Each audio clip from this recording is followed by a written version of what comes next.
everyone, this is In-Game Art with another unboxing, another breakdown of the demo. This is Dungeon of the Endless for the PlayStation 4. To jump right into it, there was a small size update already available. This update size was 115 megabytes big and will take you to version 1.02 since the making of this video. Now, this update just added an autosave feature and added some little bugs and tweaks to the game, nothing too major or important. Now, keep in mind that though the game does say it's the base version of 1.00 and so forth, and I can't view the DLC, don't worry, all the previous updates and so forth, as well as all currently released DLC since the time of this video, is all on the disc.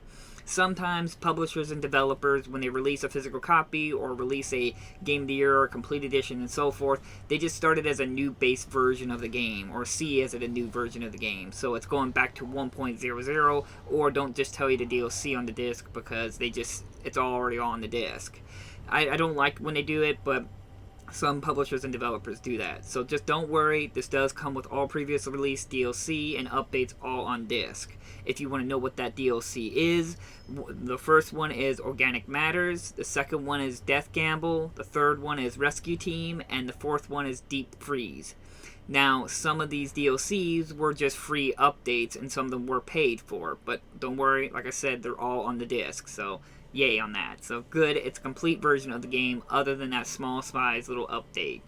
Now, moving on to the game, Dungeon of the Endless is part of the Endless series. There's several other games that's called Endless, like Endless Space, and I believe there's Endless Civilization or something like that.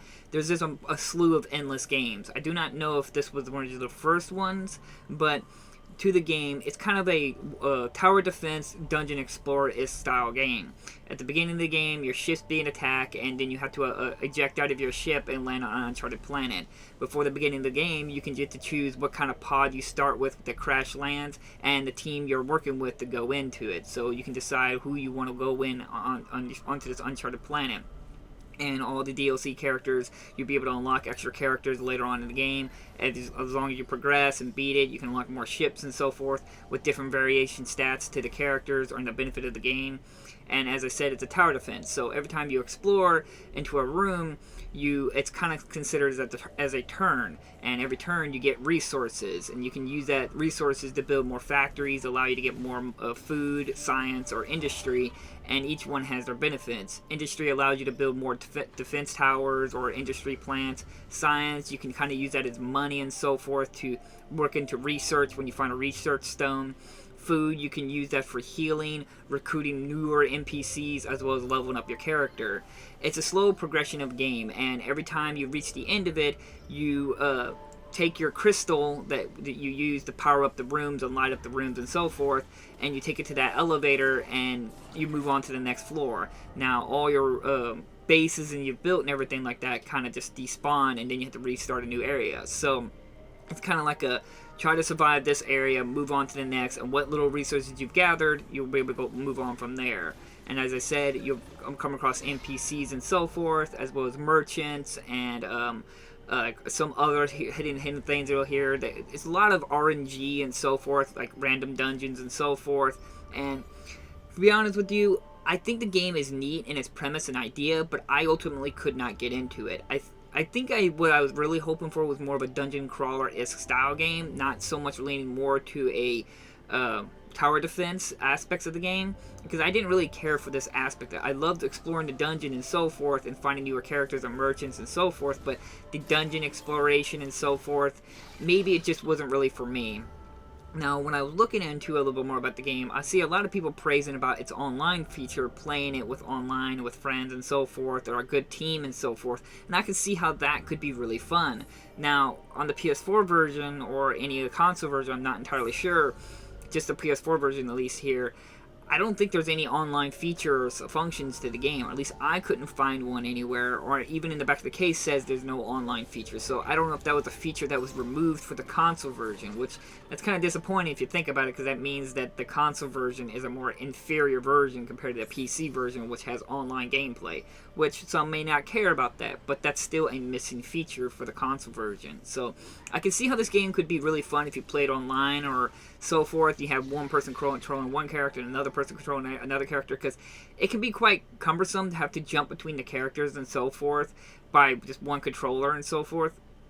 Like I said, it feels a little clunky, but it also, I think it's very well done for what it's trying to be. I ultimately could not get into the game, surprisingly. I usually love these strategy kind of games and hero-based kind of stuff where you build up a character, resources leveling up, and all this other mechanics. I really enjoyed those kinds of games. But this one, I don't know, it couldn't really speak to me. But I did love its graphics, I did love its soundtrack and the sound effects and so forth. And its characters were very charming for who they are, like the little pug and just some of the heroes, other characters. It's really up to you how you're going to go into this game. What you see is what you get. It doesn't really change too much. Now, you may come across other different environments and so forth, or get much further than I could, because in the end, I couldn't really get into the game. But bear in mind, the game is not easy. Even on easy difficulty, I could barely get past to the 3rd floor, but who knows, maybe I was playing the game wrong. I was looking at more of a dungeon crawler, and they're trying to look at it as more of a tower defense.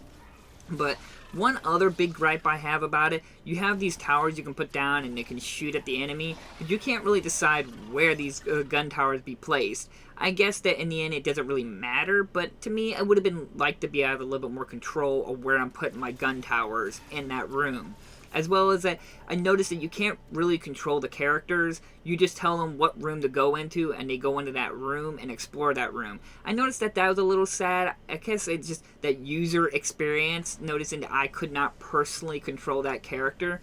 I did make the game feel a little bit more lesser for it. It would have been nice to be able to control that character, but again, it's more like maybe just me. Maybe I couldn't get into it. But I can see how other people have really highly praised it and considered it a very hidden gem. And in ways, I can see how it can be seen as a hidden gem. But in the end, I couldn't really get into it. But you may be different, and this may be up your alley. I still say look into it as a collectible, because as I said, it comes with all previous release DLC and updates on the disc. Other than that small little update, and down the road there might be more released. I don't know, but for the time being, as a collectible, it's neat. But to me, as a game, I'd rather just go play something else and so forth. But in the end, I still think it's an interesting game. So thank you all for watching. I will leave links down in the description if you're interested in copy. And I'll see you guys in my next unboxing video. Bye-bye!